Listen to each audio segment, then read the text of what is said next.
Hey everybody, Underrated Democracy here. Don't forget to hit that like button and subscribe, and I hope you enjoy the video. And they rejected it. They don't want to tackle organized crime. They don't want to crack down on money laundering. They don't want to install the crime prevention programs that save so much money and make sure that Canadians aren't victims of crime. They don't want to restore what they gutted when they were in power. And they don't want to compel automobile CEOs to put in place security measures to ensure that cars can't be stolen easily. They said no to all of those things, and it's on the record. Resuming debate, the honourable member for Thornhill. Thank you, Mr. Speaker. I'm going to split my time with my colleague and good friend from Oxford. But I'll start with telling you since 2015, the Liberals have pursued a systemic agenda of dismantling Canada's judicial system and undermining the rule of law in this country. They have not only done so with their repeated ethics violations and their blatant disrespect for the Charter, but they have done so through more legitimate means, like through the acts in this Parliament. And it's thanks to Liberal bills that passed under former Justice Minister, committing crimes has become easier and more common than before.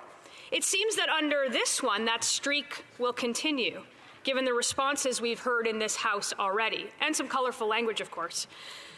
At every step of the way, they have placed the rights of offenders over the rights of victims and their woke, out-of-touch ideology over common sense and safety. In deterring crimes, the Liberals' Bill C-5 eliminates the mandatory minimum sentences for dangerous crimes such as robbery with a firearm, sexual assault, drug trafficking. There are others. And not only that, but it allows hardened criminals to serve their reduced sentences in the comfort of their own home, to serve while watching TV in their living room, sleeping in their own beds, and enjoying the privileges that so many who haven't committed crimes, everybody who hasn't committed crimes, enjoys. And arresting criminals, the catch and release practices now mean that it's nearly impossible to keep dangerous offenders in jail for more than a few hours. They are then released back into the world, free to commit crimes, sometimes even the same crimes, even on the same day, over and over again. The revolving door spins, cycling through a rotation of hardened, merciless lawbreakers who face no accountability. They are free to break the law over and over again, putting the public at risk and propagating the unnecessary harm onto communities, onto innocent victims, onto families, onto neighborhoods. And finally, in prosecuting criminals, after 8 years of this Liberal NDP incompetence, they have decayed our justice system and made it just a shell of its former self. It takes months to get a court date. Resources have been stretched to the limit, which makes it harder to catch criminals, and it's harder to keep them accountable. So it's no surprise that our streets are more dangerous, and the Canadians are worried that their once safe neighborhoods are now just subjects of crime, chaos, drugs, and disorder. Every single day, we see new outrageous headlines about an individual who are putting communities in danger, and about a system that is failing Canadians. Just last week, a 43-year-old man stabbed a total stranger with a syringe in broad daylight in downtown Toronto. This man was out on bail for previous assaults and had more than 40 convictions in his lifetime, including failure to comply with the court and failing to attend court dates. This is the middle of the day in Toronto. But thanks to these Liberal policies, we know that he'll just get bail one more time and that the cycle will continue again and again. Stories like these add up. That's what makes Canadians feel unsafe. It's not just an empirical, feeling. It's based on data and evidence. They don't just add up to broken communities, broken victims, broken families. They tell a story about the state of our country. And since 2015, gang crimes have doubled. Violent crime is up 37%. Canada's murder rate is the highest that it's ever been in 30 years since the last time we had a Liberal government in power. And nowhere is the story more out of control and more apparent than when it comes to auto theft. Too many people will wake up and they'll look out the window and they'll see their car that was sitting there in their driveway the night before is no longer there. Gone while they were sleeping, gone for their communities, gone from safe communities like mine, where at one time nobody locked their front door. But since 2015, car thefts have tripled here in Canada. More than 100,000 vehicles are being stolen every year, including nearly 10,000 in Toronto alone. That means that every 6 minutes in Canada, a car is stolen. Every 6 minutes, gangs and criminals profit from the criminal activity and use it to finance even more criminal activities, like more car thefts, arms trafficking, human trafficking, drug trafficking. Don't listen to me. The Prime Minister actually admitted it in his own press release. It costs every Canadian who drives almost everywhere more to pay for this. It cost the insurance industry $1 billion in 2022. Everyone in the province is now paying more to drive. In Ontario, car theft claims just in the beginning of last year were up 329%. That's the first half of the year. That accounts for $700 million in losses. That means $130 more for every Ontario driver on insurance. So why is this happening? Well, let's lead us back to the dangerous catch and release policies that unleashed crime and chaos in communities.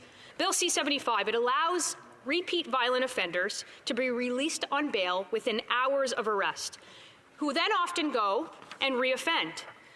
Last year, even Mayor Stephen Del Duca, he's my mayor in Vaughan, he's probably a familiar name to many on the other side, the mayor of Vaughan wrote the Prime Minister, calling on the federal government to urgently modernize Canada's bail system to ensure that dangerous offenders are kept off our streets for committing crimes ranging from gun violence to home break-ins to auto thefts.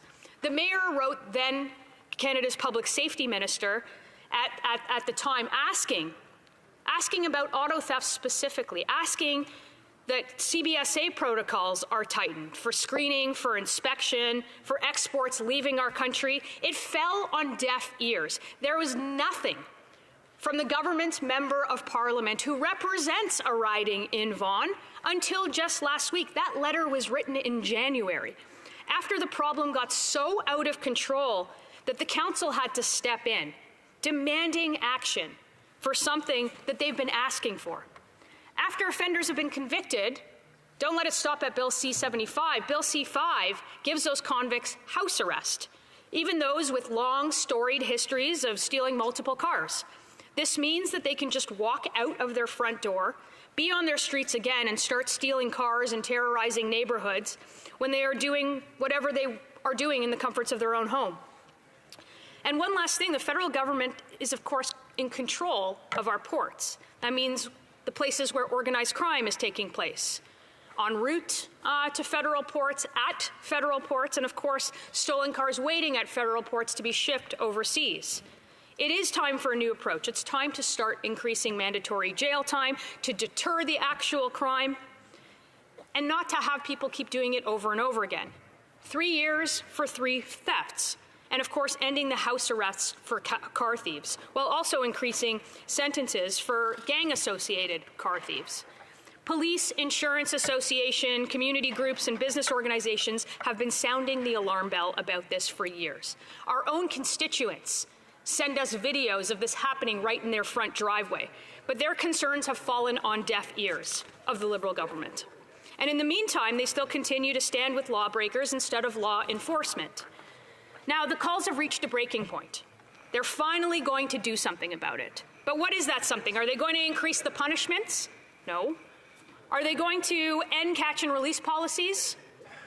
Turn repeat violent offenders back in the streets? Are they going to crack down on the incompetence at Canadian ports that allow thousands of cars? Nope. They are going to have a summit. They're going to sit around the table, they're going to have a meeting, they're going to come out with a press release, they're going to take some photos, they're going to talk about it after 8 years where this problem has gotten out of control.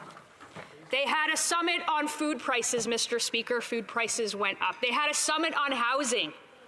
Housing prices have doubled. I can hardly wait to see the results for the summer. In fact, I think Canadians would beg them not to have a summit. That's right. Instead, start cracking down on the violent offenders, keep them behind bars when they recommit, stop the house arrests, and actually get serious about fighting crime in every single neighborhood across the country.